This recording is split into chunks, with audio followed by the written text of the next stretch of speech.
अस्सलामुअलैकुम, welcome to my channel. उम्मीद करती हूँ आप सब खैरियत से होंगे। मैं भी बिल्कुल खैरियत से हूँ। आज भी न्यू रेसिपी के साथ हाजिर हूँ। ये बहुत ही मज़ेदार रेसिपी है। ये आपको देखने में जितनी अच्छी लग रही है उससे कहीं ज़्यादा ये अच्छी है टेस्ट में। आप इसे ज़रूर ट्राई करें। It would be very tasty recipe, dhaba style आलू गोश्त। Let's start. Ingredients: 1 kg chicken लिया है मैंने, 4 बड़े साइज़ के प्याज स्लाइसेस में कट कर लिया है, 2 बड़े टमाटो जिनको स्लाइसेस में कट कर लिया है, 1 टेबल स्पून लाल मिर्च पाउडर, 1/2 टेबल स्पून हल्दी पाउडर, 1 टेबल स्पून ज़ीरा पाउडर, 1 टेबल स्पून गरम मसाला पाउडर, 2 टेबल स्पून हरी धनिया कटा हुआ, 5 हरी मिर्चें। एक पैन में 1 कप ऑयल लेंगे।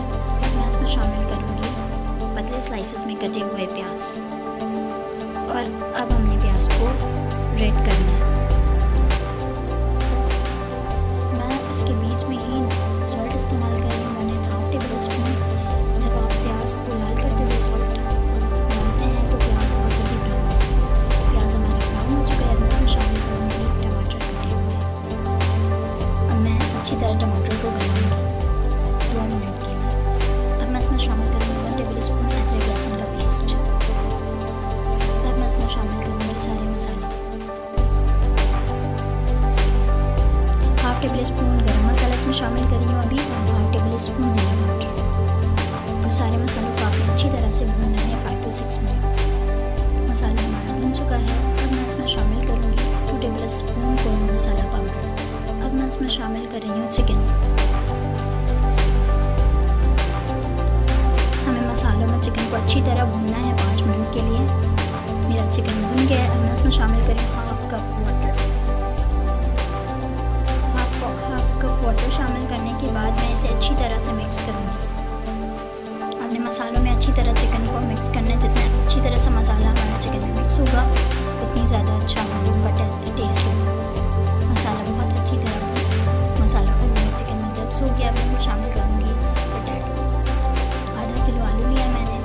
अब मैं इसमें पोटैटो शामिल कर रही हूँ और इन सब के साथ अच्छी तरह मिक्स करूँगी। अच्छी तरह आपने मिक्स करना है और 2 मिनट के लिए पकाना है इस तरह से। अब मैं इसमें शामिल कर रही हूँ 2 ग्लास ऑफ वाटर। अब ये सारे मसाले अपने हिसाब से शामिल कर सकते हैं। अब मैं इसे उस वक्त तक पकाऊंगी जब तक हमारा आलू गल ना जाए। जी जनाब, हमारा आलू गल चुका है। मैं इसमें शामिल कर रही हूँ 1/2 टेबल स्पून गरम मसाला पाउडर और 1/2 टेबल स्पून ज़ीरा पाउडर, और मैं इसे अच्छी तरह से मिक्स करूँगी। अब हम आपको दिखाते हैं कि हमारा आलू कितना अच्छी तरह से गल चुका है। ये देखें, अच्छी तरह टेंडराइज्ड हो गया है। बहुत ही मज़ेदार ढाबा स्टाइल आलू गोश्त रेडी है आपके सामने। बहुत ही कम इंग्रेडिएंट्स में बहुत ही ज़बरदस्त सालन आपके सामने बिल्कुल तैयार है। आप इसे ज़रूर ट्राई करें। गार्निश के लिए मैंने जो लिया है 5 हरी मिर्चें और 2 टेबल स्पून हरी धनिया जो मैं ऊपर से डाल रही हूँ। बहुत ही वाटरिंग रेसिपी है ये। आप इसे बिल्कुल ट्राई करें अपने घर पर। मुझे बताएं कि कैसी लगी आपको। और मैं इसे सर्व कर रही हूँ गर्मा गर्म पुलाव के साथ।